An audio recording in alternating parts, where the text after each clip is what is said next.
Acá estamos con Guillermo Díaz Romero, presidente del Centro Filatélico de Tucumán. Bueno, y en esta pequeña charla queremos abordar temas varios, muy interesantes creo yo, y aprovechamos la oportunidad para esta pequeña charla que, si Dios quiere, se transforma en un ciclo, ¿no? Para comenzar hablando un poquito sobre la filatelia en Tucumán, ¿no? En función de tu experiencia, ¿no? En diferentes ámbitos y contextos de la filatelia en Tucumán, ¿podrías contarnos un poquito cómo empieza la filatelia en Tucumán y cómo evoluciona hasta lo que tenemos hoy en día? Bien, primero, gracias Adolfo por la oportunidad. Lo veo muy positivo y no solo para el Centro Filatélico Tucumán de mostrar nuestras actividades y cómo estamos trabajando, sino también para mostrar un poco la historia de lo que ha sido la filatelia en nuestra provincia. Nuestra provincia, aunque hemos tenido altos y bajos en la actividad, nunca dejó de hacer filatelia. O sea, cuando hablo de altibajo, hablo de altibajos en las sociedades que se han ido sucediendo. Nosotros teníamos una sociedad primera, que fue la Sociedad Filatélica de Tucumán, fundada en 1932, que estuvo funcionando hasta principios de la década del 90. Yo me acerqué a ellos siendo muy chico, tenía 10, 11 años, iba a la escuela Obispo Molina, la Crisóstomo Álvarez y Eras, y ahí en la escuela me acerco a la filatelia a través de un compañero que el padre, un abogado de origen alemán, era filatelista. De ahí empiezo a ver sus clasificadores, sus álbumes, me llamaban la atención, me contaba historias de esas estampillas, me contaba historias de los periodos, sobre todo de Alemania, que era lo que más conocía este señor, y me invita a acercarme. En ese momento había una división, digamos, dentro de los grupos filatelistas en Tucumán. Estaba la Sociedad Filatélica de Tucumán funcionando en la Sociedad Sarmiento y la Peña del Cardón, que era administrada por don Severo Hildarraz, que se había separado de la sociedad. Y era un grupo, yo me acuerdo, había gente grande, mediana edad, yo lo veía todos grandes, la verdad, en ese momento, y había un grupo grande de chicos, que después con los años, cuando retomé ya en grande y me comprometí con el Centro Filatélico Tucumán, participé de la Sociedad Filatélica de Tafí Viejo, charlando con la gente, me doy cuenta que hemos sido contemporáneos, hemos compartido ese espacio con don Severo Hildarraz. Es más, todavía conservo mi primer mi primer catálogo, un Petrovich, tapa naranja, del año 76, que me regaló don Severo para que organice mi colección. A lo que voy, si bien, como dije, las sociedades han aparecido, han crecido, han desaparecido, la Sociedad Filatélica de Tucumán tuvo su época de crisis en década del 40, década del 50. Esto lo puedo comentar no porque lo viví, sino porque lo leí en la publicación que tenía la sociedad, que era la revista El Chasquito. Todavía se pueden conseguir algunos ejemplares entre los coleccionistas y ver un poco la historia. Nosotros con el Centro Filatélico Tucumán nacemos en el año 21, somos una sociedad post-pandemia, porque la pandemia provocó una situación muy particular, que al quedar completamente aislado, lo que ya hacíamos filatelia nos empezamos a conectar a través del WhatsApp, que era o Meet o Zoom, empezamos a hacer reuniones por Zoom, y esta posibilidad nos abre un mundo enorme. Antes nosotros vivíamos, digamos, en nuestro nicho, acá en Tucumán, veíamos, allá estaba Buenos Aires, Córdoba por allá, sabíamos de las otras sociedades, pero no había la interacción o no interactuábamos como empezó a interactuar a través de la pandemia. Eso a mí en particular me llevó a crecer muchísimo en lo que es las relaciones con otros filatelistas. Hoy por hoy, no por agrandarme o sentirme en una posición especial, pero yo te puedo asegurar, y me pasa y reniega mi familia, no puedo ir a otra provincia sin dedicarle por lo menos medio día, un día, a reuniones con filatelistas de otras provincias. Porque eso me lo dio la época de la pandemia.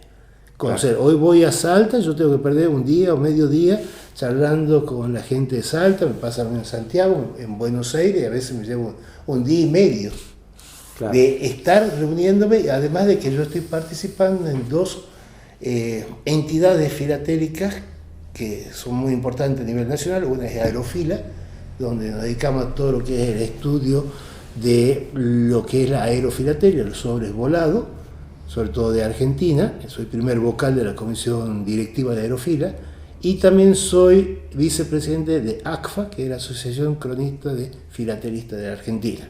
O sea, eso me lo dio las relaciones que me permitió generar la pandemia. Y en ese momento es como que se desvanecieron los altares y los fantasmas. ¿A qué me refiero a esto? Que a veces lo veíamos, en Buenos Aires están a tal nivel, hacen están, ¿cómo lo puedo decir?, a un nivel distinto a lo que hacemos nosotros, y no me doy cuenta que nosotros podíamos alimentarlos a ellos con conocimiento y ellos a nosotros, y todos hemos crecido. Entonces, Buenos Aires, yo llego, mi mujer reniega, porque es un día y medio de reuniones con gente de CEFIBA, de Aerofila, de FAES también a veces me encontré, o ir al Parque Rivadavia e encontrarte con gente de Cefilosa, de Cefini.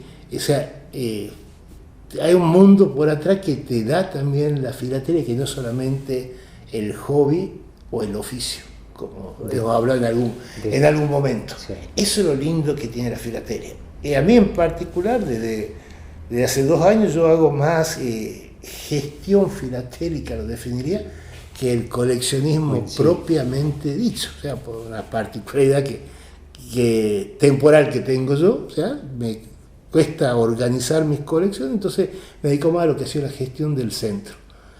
¿Qué más te puedo comentar sobre? Bueno, nosotros en el 21, retomando el hilo, nos ponemos como meta que en Tucumán haya un día, un lugar donde se haga filatelia y difundirlo. Esa premisa nos planteó Alberto Maisel, un gran coleccionista tucumano que falleció a principios de este año, y siguiendo el lineamiento que me planteó Alberto, empezamos a reunirnos todos los días sábados, primero en el bar América, difundíamos por redes, pusimos carteles en el correo, y a partir de ahí van haciendo lo que es el Centro Filatélico Tucumán. Después hemos conseguido un lugar que nos presta todavía la Municipalidad de San Miguel de Tucumán, donde hacemos nuestras reuniones, nuestros eventos, y fue creciendo de un grupo de 4 o 5 que empezamos a reunirnos. Hoy estaba viendo, antes de venir para acá, en el grupo de WhatsApp tenemos 39 miembros, y activos, o sea, que van por lo menos una vez al mes, estoy hablando de cerca de 20 personas, aunque no te parezca, desfilan 20 personas los sábados. Claro. ¿Qué nos ha traído esto también? Nos pasó de estar en una reunión y aparece un cubano con un clasificador bajo el brazo contándonos que vino de Cuba a hacer un curso de especialización en la estación experimental. Él traía su colección y nos encontró a través de internet que nos reuníamos día sábado en tal lugar. Claro. Y se agregó al grupo. Y así nos han visto gente de Buenos Aires, de Córdoba, Santiago. Tenemos gente de Santiago que participa en nuestras reuniones. Claro. Por motivos personales están cada 15 días acá en Tucumán y van a nuestras reuniones. Perfecto. Y respecto a la forma de adquisición de los sellos, ¿no?, de las estampillas, ¿qué diferencia hay en la manera en que vos, al empezar la actividad, tenías, ¿no? Hay una diferencia muy grande, y esa es la diferencia que yo planteo a veces, cómo atraer gente a nuestro hobby o a nuestro oficio. Ya vamos a hablar por qué hago diferencia entre hobby y oficio. Cuando yo empecé a esa edad de 10, 11 años, yo he tenido todo apoyo familiar, ninguno era filatelista, pero me empezaron a traer pilas de sobres y de cartas, tarjetas postales, las cuales recortaba, lavaba y fui armando mis colecciones. Por supuesto, primero lo más común era Argentina y después, bueno, con plata que iba juntando, iba comprando y adquiriendo algún otro material. Hoy por hoy eso ya no hay, o sea, no están circulando cartas franqueadas con estampilla. Entonces ahí cambia la forma de obtener el material. Hoy por hoy el material, ¿cómo se obtiene? De una colección heredada, podría ser. Llegó gente con una colección que heredó, que no sabía qué hacer, la querían vender. Cuando empezó a entender de qué se trataba, continuaron la colección y ahora han avanzado realmente en los temas que se han dedicado, son expertos.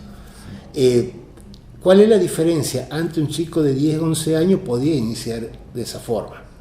Un regalo capaz que de cumpleaños, Navidad, era un clasificador, unas pinzas, una lupa, y las estampillas se conseguían, porque el volumen de cartas que circulaba era grande. Eso hablaba el otro día en la reunión con una persona que se acercó, se está integrando al grupo. Nosotros, por ejemplo, en lo que era década del 50, 60, 70, toda la comunicación se hacía a través de las cartas. Entonces vos ves en un catálogo donde te indican cuál era tirado, o sea, la cantidad de veces que ha sido impresa una estampilla. Vos tenías para una estampilla de esa década que ha sido impresa 17 millones de veces, o sea, 17 millones de ejemplares iguales. Claro. O 22 millones, 10 millones. Y hoy por hoy el correo sigue emitiendo ya más con un fin de coleccionismo, porque no están circulando la cantidad de cartas que circulaban antes, y las que circulan, la mayoría no lo hacen franqueada con estampilla, y una tirada de hoy está en 122.000 estampillas. Claro. Ahora, ¿qué significa eso? Capaz que de acá a 10 años va a valer más una estampilla del año 2017 que una estampilla del año el 50. 50, y va a valer mucho más, porque hay menos cantidad, y va a valer mucho más una estampilla del año 2017 circulada puesta en un sobre. Claro.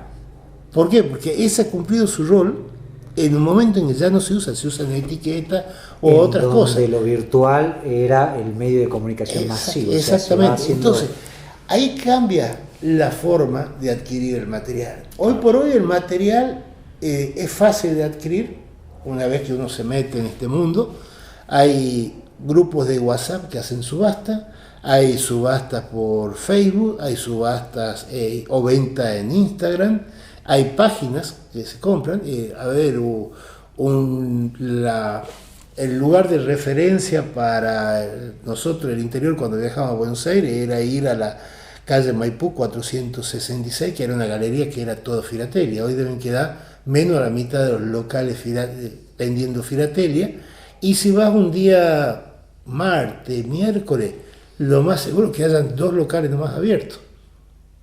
Los otros locales están abiertos el día viernes porque están vendiendo desde su casa o desde otro lugar, y el viernes van a entregar el material. Se reparte. Se reparte. O sea, cambió la forma de venta. También hay mucho canje. Nosotros en el Centro Filatélico, una de las principales actividades que tenemos el día sábado es el canje entre los distintos miembros. Claro. O sea, el material se consigue, pero no de la forma que fue cuando yo me inicié en la filatelia. Bueno, como toda actividad, ¿no? Yo creo que toda actividad enseña algo, ¿no? Sobre todo una actividad que uno hace durante toda su vida. Se me viene a la cabeza, no sé, el maquetismo, no hacer maquetas, o cualquier actividad en términos generales, qué sé yo, las artes marciales quizás te ayudan a conocerte a vos mismo, ¿no? A trabajar la paciencia en algunos aspectos. A vos particularmente, ¿qué te ha enseñado la filatelia en este tránsito de tantos años? A ver, con esto te puedo responder citando una experiencia para mí ha sido un maestro a pesar de en lo que es filatelia, que me acompañó muchos años, a pesar que yo nunca tuve contacto físico con él, y es muy reconocido, sobre todo en Latinoamérica, que es Ignacio Ortiz Bello. Ignacio Ortiz Bello tenía una página, que era una página que escribía, y las otras dos páginas era noticias de los distintos países de Latinoamérica y la otra de canje. Era una revista que se llamaba Mecánica Popular, capaz que la sentió nombrar, la cual mi padre la compraba desde fines de los 60, o sea, todos los meses estaba la Mecánica Popular en mi casa. Cuando, te estoy hablando años, yo 10 años, tenía en el 79, empiezo a meterme en este mundo, empezaba a ir a las reuniones en la Peña del Cardón, de ahí con este grupo de chicos nos íbamos a la Sociedad Sarmiento, y veníamos entre los dos lugares y la gente grande nos regalaba material, nos explicaba. Descubro la página de filatelia de Ortiz Bello en Mecánica Popular y bueno, así empezar a leer hacia atrás todos los artículos, que no le veo bolilla en ese tiempo, y me empecé a nutrir de él. Ortiz Bello te dice que la filatelia, al filatelista, o sea, al que realmente colecciona a conciencia y estudia el material filatélico, no hablo del que acumula solamente, le da un bagaje cultural que lo pone en un nivel distinto a la persona media. ¿Por qué? Primero, empezás a conocer de países. Cuando te empiezan a llegar estampillas, empezás a clasificarla por países y este país cuál es, de dónde es, dónde está ubicado. Capaz que te metes a investigar, en esa época era una enciclopedia. El sistema más práctico, digamos, de clasificación. Entonces empezás a conocer lo que es geografía y un poco de historia de los países. ¿Por qué este país de golpe tengo una estampilla, se llama de tal forma y después cambió a este otro? Y eso despertaba curiosidad. Y Ortiz Bello en unos artículos de eso de Mecánica Popular cuenta de que fue una exposición de arte o algo así, conversando con otra persona empiezan a hablar de los cuadros de pintores españoles. Y él mismo se sorprende de lo que conocía, cuando él nunca se dedicó al arte, pero sí le había dedicado un tiempo a estudiar una serie de estampillas de España donde estaban estos pintores españoles. Claro. Entonces él descubre, se da cuenta en esa situación, comenta en ese artículo, que la filatelia le había abierto un mundo, ¿entendés?, que de otra forma no hubiera llegado. Y eso yo creo que a través de los años y décadas es lo lindo que tiene, porque vos hoy te dedicas a un país exclusivamente, lo dejas, te dedicas a otro, te dedicas a una temática y vas aprendiendo de una forma, digamos, no estructurada, claro, pero sí sistemática, porque uno empieza a buscar información y se mete en el tema, ¿me entendés? Y termina teniendo conocimiento sobre algo que capaz que no es lo común en el ambiente o en el grupo que uno se mueve habitualmente. Claro. Y eso yo creo que es lo lindo que nos da ya cuando uno se mete en este oficio y deja de ser el hobby de solamente acumular estampillas. Y uno decide hasta dónde llegar, hasta dónde llegar, ese estudio particular de un tema. El tema, se te van abriendo caminos, o sea, vos entras con un tema, colecciona Alemania, vamos al ejemplo, que una de las colecciones más comunes en Argentina, en lo que es filatelia tradicional, cuando estamos hablando por países, Argentina y después Alemania, España y por ahí viene Italia, pero Alemania es lo más común. Pero si vos entras a Alemania, tenés distintos periodos y cuando decís, bueno, hago Alemania y cuando vas armando, tenés que definir qué periodo hacer. Bueno, perfecto, posguerra. ¿Cuándo lo empiezo? ¿En el 45, cuando cae Berlín? ¿O en el 49, cuando se forman las dos Alemanias? Bueno, lo hagamos en el 49 y se te abren dos mundos. Ahora, cuando se te abren esos dos mundos, vos empezás a estudiar el material y te va contando la historia de ese país o la visión que tenían de lo que ha sucedido antes. Desde la política, desde la política y de dos modelos totalmente distintos. Claro. O sea, DDR y de República Federal. Te cuentan, vos vas a ver mismos personajes históricos, pero de distintos puntos de vista. Claro. Ahora, vamos un poquito para atrás, vamos del 45 al 49 hasta que se forma. ¿Qué pasó de la caída de Berlín? ¿Cómo se separa en 4? ¿Cómo se divide en 4 Berlín? Y cada uno de esos lugares tenía su propia emisión que dependía de qué país aliado vencedor dependía. Eso. Zona americana, zona francesa, zona inglesa y zona rusa. ¿Entendés? O estudiar lo que llevó acá un poquito más de un año, creo que ha sido el puente aéreo de Berlín. Uh-huh. Así podemos hablar de muchos temas. Podemos ver gente que hace puentes, gente que hace elefantes, gente que hace dinosaurios, gente que estudia flores, gente que estudia pájaros, y a través de las estampillas consiguió ese bagaje de información y de conocimiento y de cultura, que capaz que de otra forma no la estudiaba con la pasión que te lleva la filatelia. Y respecto a eso, ¿no? A la forma de abordar el coleccionismo, ¿cuáles eran tus intereses, ¿no? Al principio, y en qué varía hoy en día? Si bien vos comentabas que te dedicabas hoy en día más a la gestión que al coleccionismo puro, pero tu visión del coleccionismo ha cambiado mucho, poco, y si ha cambiado, ¿en qué? Bien, en la visión del coleccionismo cambia, evoluciona muchísimo, he crecido mucho en conocimiento y en decidir qué colecciono, cómo lo colecciono. A ver, yo hace 10 años atrás, capaz que te decía historia postal no voy a hacer nunca, no me llegaba a dedicarme a estudiar un sobre.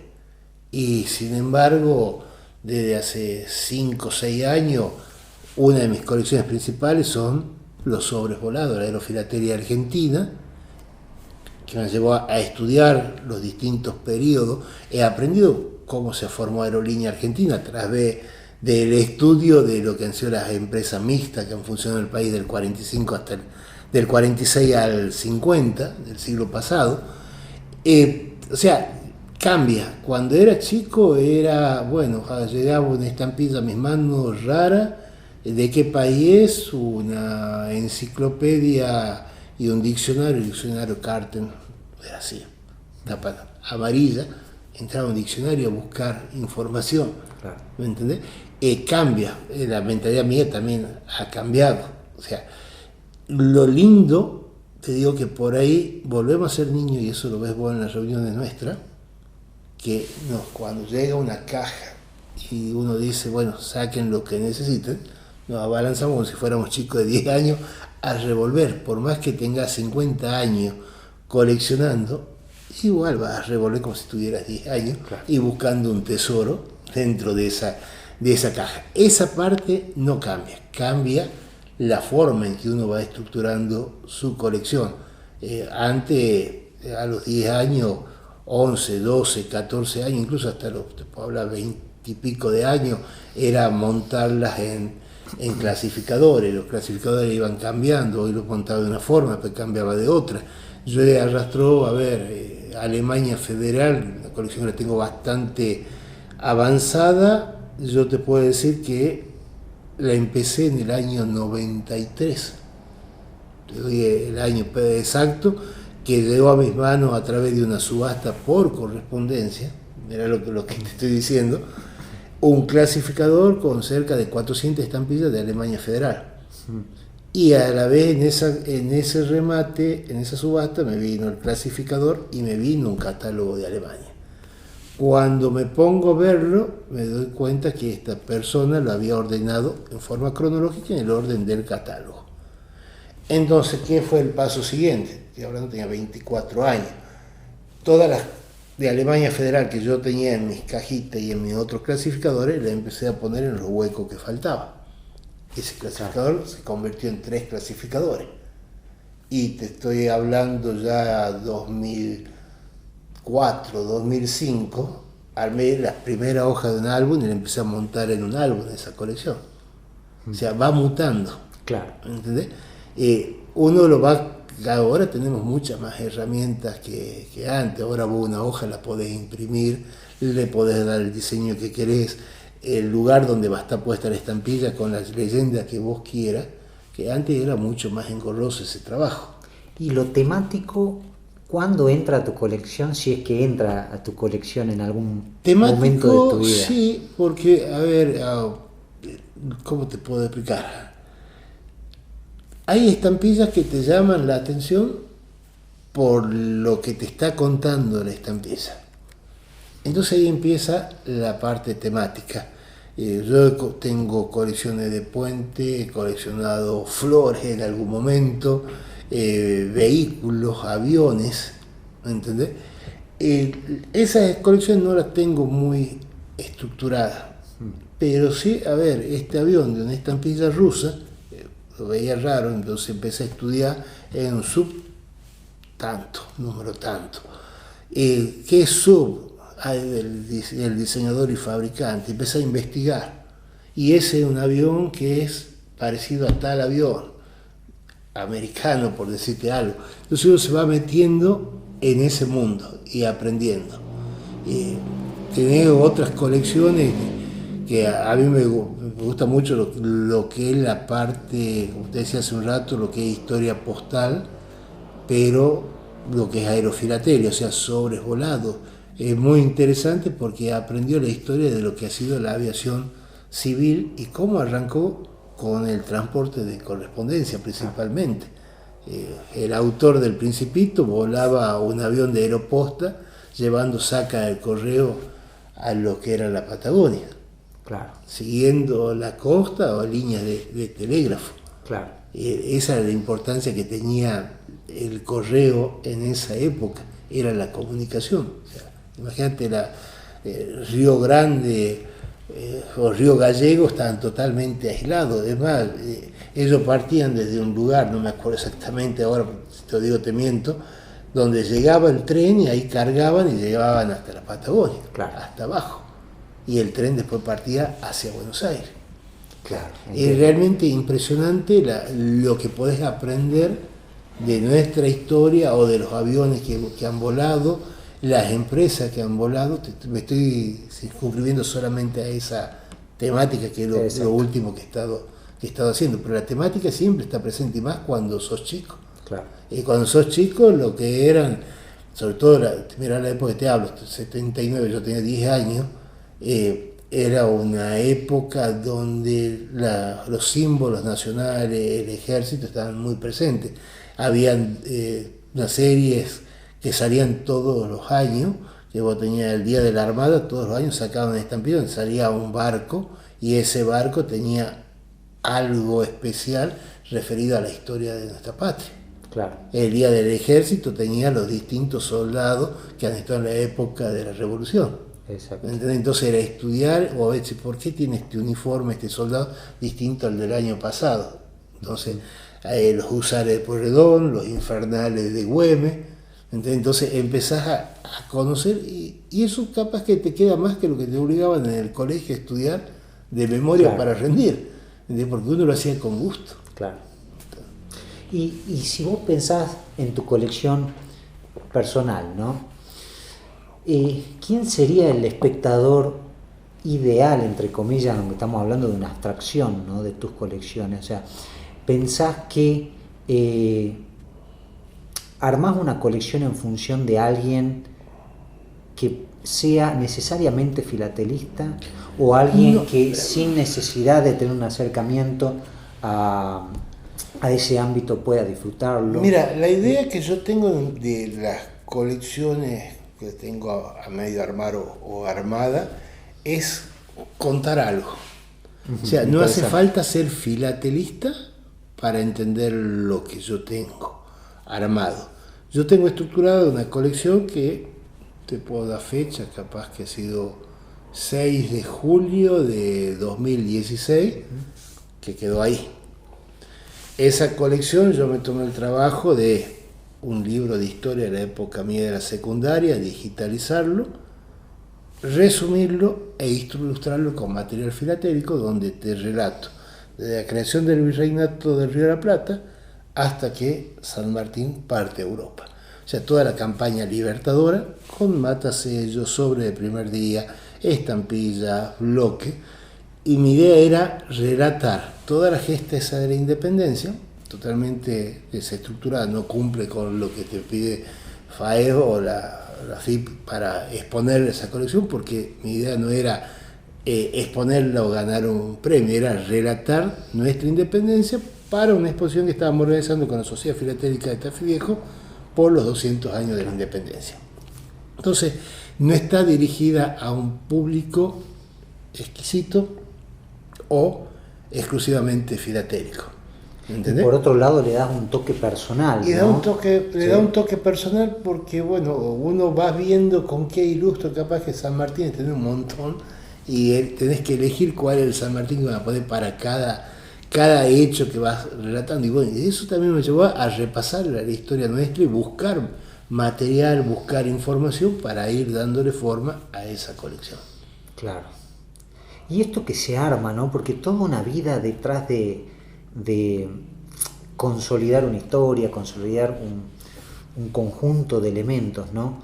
Y uno lo piensa muchas veces, ¿no? Teniendo en cuenta de que compra material, como decías vos, ¿no? De alguna viuda, alguien que fallece. ¿Cómo ves eso personalmente, ¿no? ¿Qué te gustaría que pase con tus colecciones una vez que vos ya no estés? Eso sí ¿Qué pasa con las colecciones ya armadas, ¿no? La colección ya armada, a mí lo que me pasa, yo armo una colección, yo tengo, por ejemplo, la Alemania Federal que te he dicho, la cerré, la dejé ahí, no la toco hace varios años. Holanda también no la toco hace varios años, la tengo prácticamente completa hasta principios de los 2000. No es que pierdo el interés, sino que busco otro, pero es como que es parte mía, cuesta desprenderse. Si yo no estoy, yo quisiera que mi familia valore lo que he tenido, ¿me entendés? O que pase a mano de alguien que lo siga desarrollando. Claro. El tema es que a veces nuestras familias no saben qué es lo que hacemos, qué es lo que tenemos, ¿me entendés? Un poco de egoísmo nuestro de no mostrar a ellos o hacer partícipe, o no darle el lugar dentro de la familia a nuestra actividad. Ahora, ¿hasta cuándo seguís comprando, seguís armando colecciones? Yo creo que eso, ¿cómo te puedo decir? Lo que he visto con coleccionistas tucumanos es prácticamente hasta el final. O sea, es algo que también te mantiene vivo. Claro. ¿Me entendés? El día que ya no compre o no esté leyendo un artículo de filatelia o pensando desde el punto de vista filatélico algo, es capaz que ya es porque ya me estoy yendo de este mundo, ¿me entendés? Claro. O sea, es algo que te mantiene vivo y uno sigue, lo he visto, tenemos gente de edad bien avanzada y siguen coleccionando y con el mismo entusiasmo que si tuvieran 10, 12 años. Claro. Es una actividad que te lleva a eso. Las reuniones nuestros días sábados es desconectarte del mundo que te rodea cotidiano y dedicarte a esta actividad. Y lo lindo de las reuniones, vuelvo para atrás, lo que nos da las reuniones de los sábados del Centro Filatélico, es que vos para el próximo sábado ya es como que asume un compromiso en armar algo y traer. ¿Entendés? O te voy a buscar tal material, o el sábado que viene voy a mostrar tal cosa. Entonces ya te da una obligación que te pones vos solo ante el grupo. Y eso es lo que nos mantiene, ¿no? Claro, sí. Lo fascinante de la filatelia también es, ¿no?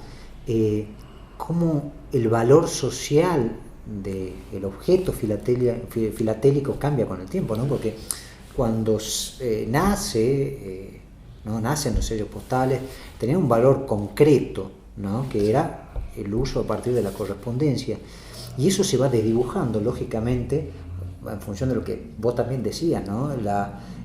Los correos empiezan a emitir menos y es como que el valor social de la filatelia muta. Yo no sé muy bien hacia dónde, pero va mutando, pero desde el punto de vista social lo que tiene la filatelia es que, ¿cómo te puedo decir? Nos pone todo en un mismo plano y depende del esfuerzo de cada uno, no importa el el poder adquisitivo que tiene es el conocimiento y lo que va a avanzar en tu colección.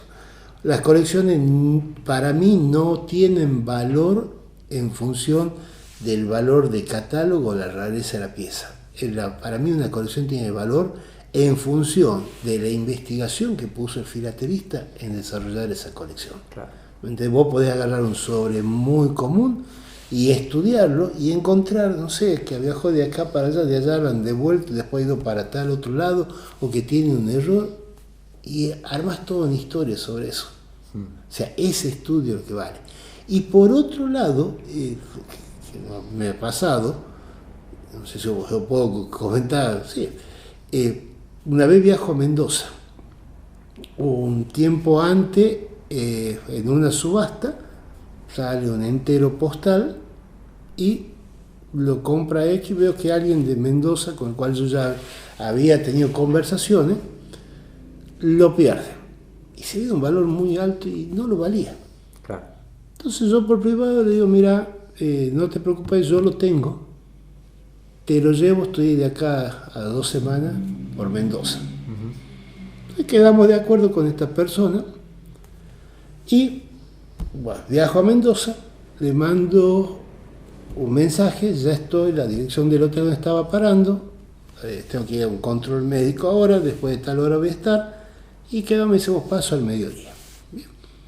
No aparece este hombre, este señor, paso 3 de la tarde, paso 4, paso 10 de la noche, aparece 10:30. Apurado, saco corbata, un pin de la Universidad de Cuyo.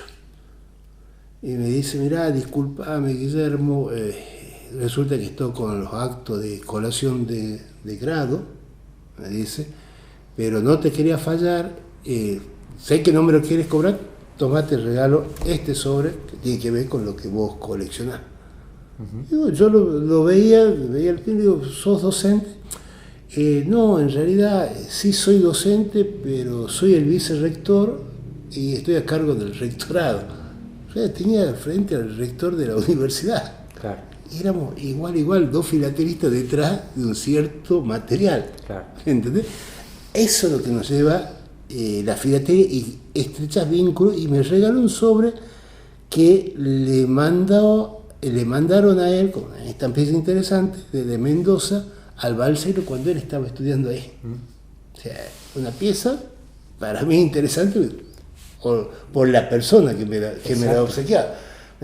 Eso es lo que te da la filatelia. Te digo, nos pone a un nivel donde el tema que nos une es solamente filatelia. Una premisa que tenemos nosotros en el centro, a veces un poquito difícil de llevarlo, ya sabes a qué me estoy apuntando, y es en todo, es en nuestras reuniones no hablar ni de política, ni de fútbol, ni de religión. ¿Me entendés? Y el tema tiene que ser puramente filatelia. O lo que deriva de ella, historia, arte, geografía, etc. Tanto, un etcétera. Y un etcétera, muy etcétera, que grande. se va. Por ejemplo, hay gente del grupo que está haciendo países que han desaparecido. Y charlas con ellos y este país ha estado de tal año a tal año, desaparecido por tal... Y va nutriéndote de lo que investigan otros. Exacto. Eso es lo lindo. Y hacer filatelia hoy en día es mucho más difícil que hacer filatelia, ¿no? que la actividad hace 60, 70 años. Es más difícil. 70 años no tengo, así 100, que no sé cómo. bueno, hace 40 años, sí, 40, 50, 40 años. Conocí gente que ha hecho filatelia hace 60 años, ¿no? Pero a ver, cambian la forma. Yo creo que en este momento, por un lado, podés decir, es más difícil porque no tenés la cantidad de cartas que si vos hace 40 años, bajo la puerta, en una semana, capaz que recibías 10 cartas.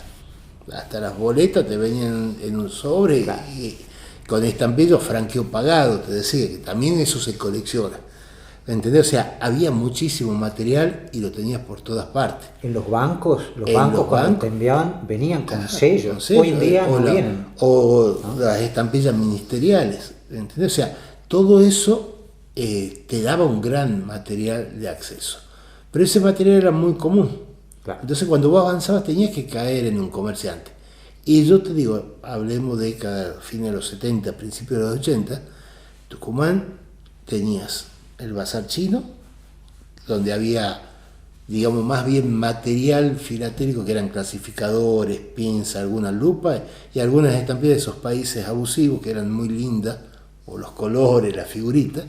Y después tenías que ir o a la Peña del Cardón, donde sí se compraba y se vendía, o a la Sociedad Filatélica, y ahí canjeaba y obtenía. Pero no teníamos comercio como hay en Buenos Aires. Yo creo que la digitalización y todo esto, y sobre todo después de la pandemia, hasta antes de la pandemia, te digo, para mí ha sido bisagra, porque hasta antes de la pandemia CEFIBA le compraba con una subasta que hacían mensuales, donde a vos te mandaban por mail una planilla de Excel y un acceso a un Drive donde vos podías ver las imágenes de las estampillas o de los lotes.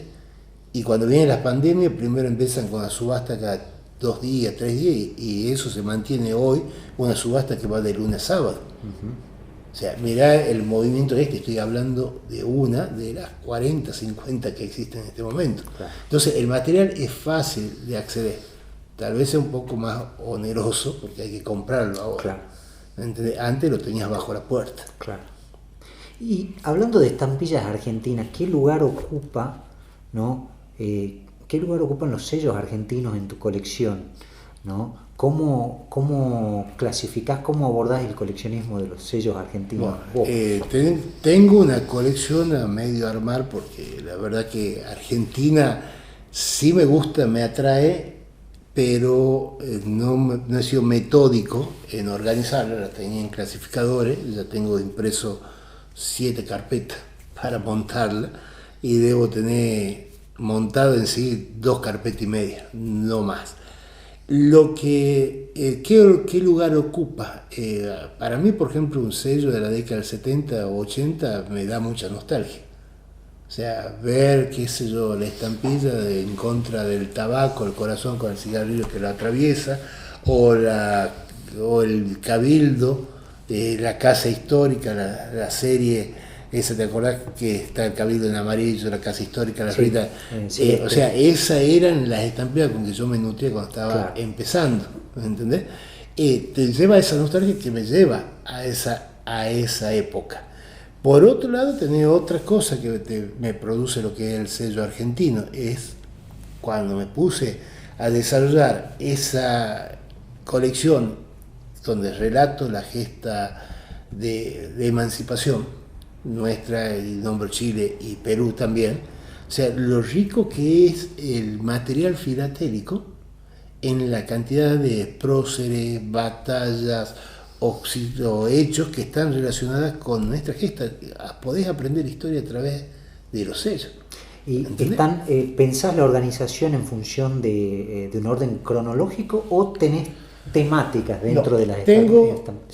En lo que es Argentina tengo la colección cronológica, ¿sí? Que es la que estoy montando en carpeta, que algún día la terminaré, y después la otra que es temática. En esa temática, que es la de historia, como te digo, yo puedo tener en la misma hoja capaz que una estampilla, qué sé yo, cuando hablo de la primera junta de la Revolución de Mayo, te tengo estampillas del centenario, o sea, de 1910, mezcladas con estampillas de los 150 años, o sea, 1960, junto con estampillas de 1895. ¿Me entendés? Ahí la armé en función de qué es lo que quería relatar en ese momento. No va desde el punto de vista cronológico, sino de la necesidad de ilustrar una parte de nuestra historia con material filatélico argentino, o capaz que una bandereta de la década del 80. ¿Entendés? Que también eso es material filatélico, o un prefilatélico. ¿Y consideras aspectos como, por ejemplo, los filigranas y el dentado en tu colección particular? ¿O preferís trabajarlo más de una visión más global y no tan técnica del material en sí? Ahí entras en una discusión de lo que es la filatelia. Para muchos puristas hay que dedicarse exclusivamente a estudiarlo al sello desde el punto de vista del material, el tipo de impresión o el dentado. Papel, por supuesto. O los papeles. Eso es otro mundo también. que tenés gente que se dedica a eso y está totalmente válido. Porque con eso aprendés qué son los tipos de impresiones que hay. Claro. ¿Entendés? A ver, yo eso sí lo estudio, pero no con Argentina, sino con Estados Unidos, con lo que es el correo aéreo, que armé una colección que va de 1924 a 1939, que son las rutas CAM, que eran rutas por contrato. Y bueno, ahí estudié las primeras series aéreas hasta las series que se emitieron hasta 1939.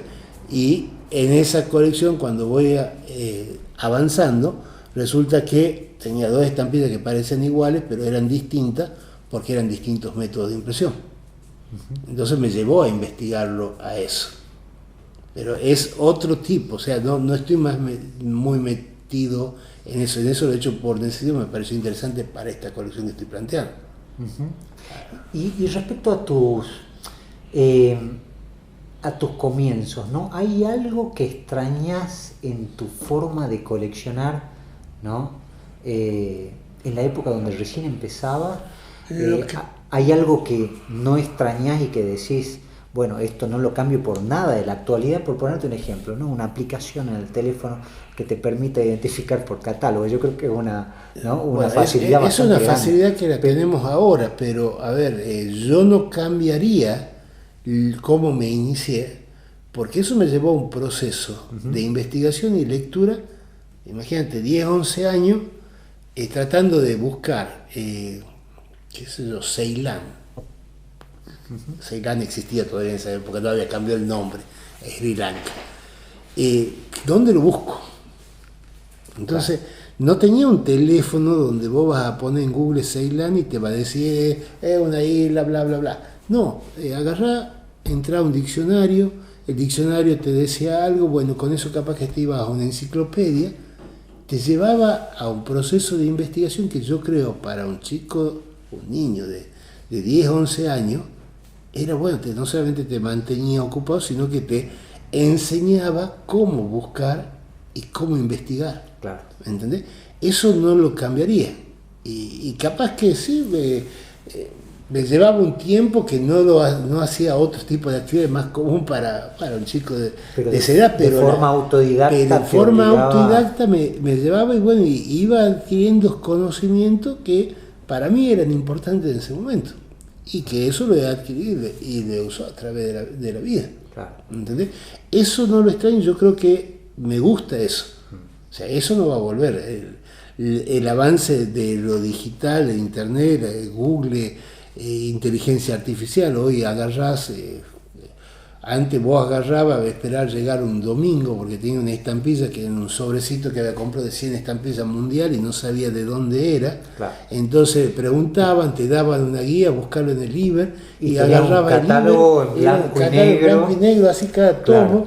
Y capaz que estabas 3 horas hojeando hasta que la encontraba, o si no la encontraba venía y te decía, mira, buscarlo acá, o sea, te dejaban, ¿entendés? Era como que te soltaban la mano y bueno, uno investiga de esa forma. Hoy agarré una estampilla con una aplicación, el lente, ni siquiera saca la foto, la apunta, la escanea y el lente dice, la estampilla esta se emitida por tal país, en tal año, una tirada de tanto. Y te la muestra color, la variante, todo. Entonces te ahorra mucho tiempo, pero eso es más efímero. Claro.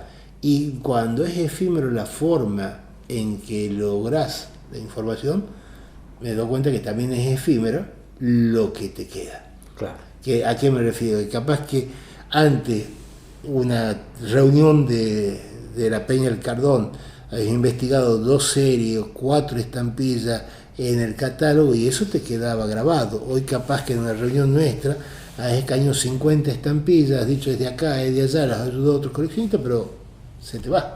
Pero no excluye de que las cuestiones históricas y culturales que vos puedas investigar a partir de eso... Lo guardás, ¿no?, como elemento para enriquecer tu colección. Exacto. Pero antes, digamos, cada búsqueda llevaba un tiempo, y ese tiempo llevaba a la asimilación del conocimiento que había adquirido. Como en cambio, decantaba hoy, todo. Decantaba. Más. Antes, juntarte con 3 o 4 de los chicos que éramos en esa época, sí, tengo esta, ¿qué opinaba uno, otro? Le preguntemos a don Severo, y don Severo nos retaba, nos mandaba al catálogo, ¿entendés? eso te iba marcando, ibas aprendiendo y lo asimilaba más que hoy escanea y tirá. Cuando me interesa, sí, perfecto, escaneo. Mira, tiro tal información, lo copio, me lo mando, genero en el mismo teléfono un documento que después lo descargo en la computadora y lo voy a usar para alguna página mía, de mi colección. O sea, te facilita muchísimo el trabajo también todas estas herramientas. Y lo interesante es que la filatelia enseña en un doble sentido, ¿no? Porque te enseña a vos como coleccionista, lo que venías diciendo, ¿no? No tan solo el conocimiento filatélico específico, ¿no? De saber identificar tal variante, sino también la cuestión contextual e histórica, económica, social, política, lo que sea, pero también enseña a quien la aprecia, ¿no? Es interesante ver eso, ¿no? Esa intención de aprender y de enseñar al mismo tiempo. Eso es lo que vos lo ves en las reuniones, hago mucho hincapié en las reuniones, que es ahí donde se ve cómo se hace filatelia. En las reuniones, cuando alguien te empieza a relatar o a mostrar o a explicar qué es lo que está haciendo, te está enseñando, te está explicando lo que él ha estado armando y capaz que lleva un buen tiempo, claro, ¿me entendés? Investigando sobre ese sello o sobre esa colección que está armando. Y ahí es donde nos nutrimos todos. Claro. Eso es lo lindo. Y lo lindo del grupo, que vos tenés gente que hace cosas muy diversas. Claro. Y todos compartimos y charlamos y opinamos o ayudamos, claro, a aumentar esa colección con lo que conocemos.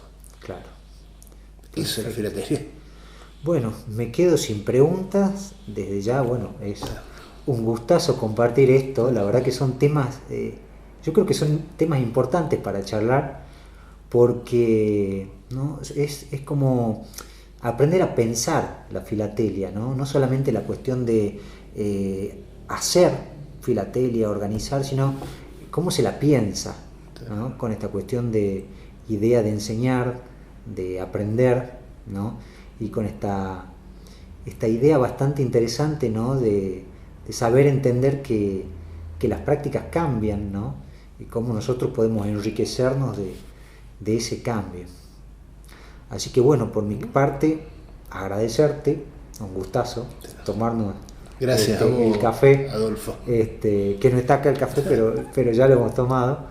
Así que bueno, esperemos que se repitan otras charlas así y podamos seguir aprendiendo. Es divulgar juntos. Y un poco correr el velo de lo que es la filatelia para mostrar qué es lo que hacemos, claro, en las redes y a la sociedad. Claro. ¿Me entendés? Y sobre todo a la gente joven, como hablábamos también, creo que hoy o ayer, a los millennials, a esa generación bisagra entre lo análogo y lo digital, que por ahí ve con nostalgia lo que vivió en la niñez o le comentaron los padres o los abuelos, que a través de la filatelia la pueden conocer a esa época o a esa forma de vida que teníamos, claro, antes. Sí. Y entender que la filatelia no es solamente coleccionar figuritas, sino todo lo que rodea eso, ya sea de lo que te transmite, ¿no? Y lo que te aporta a nivel social, ¿no? Y a nivel cultural. Eso me parece. A nivel social y cultural son las dos recompensas que uno tiene, claro, a través de la filatelia. O sea, las amistades que uno hace, el intercambio con gente, más ahora con las redes, con WhatsApp, etcétera, podés ponerte en contacto con una persona de cualquier lugar del mundo que colecciona o está haciendo algo parecido y retroalimentarse, ¿me entendés? Y la amistad que se arma, claro, también, la camaradería que hay en el ambiente. Seguro. O sea, bueno, muchas gracias, Adolfo, por esta oportunidad. Un gustazo. Gracias a vos.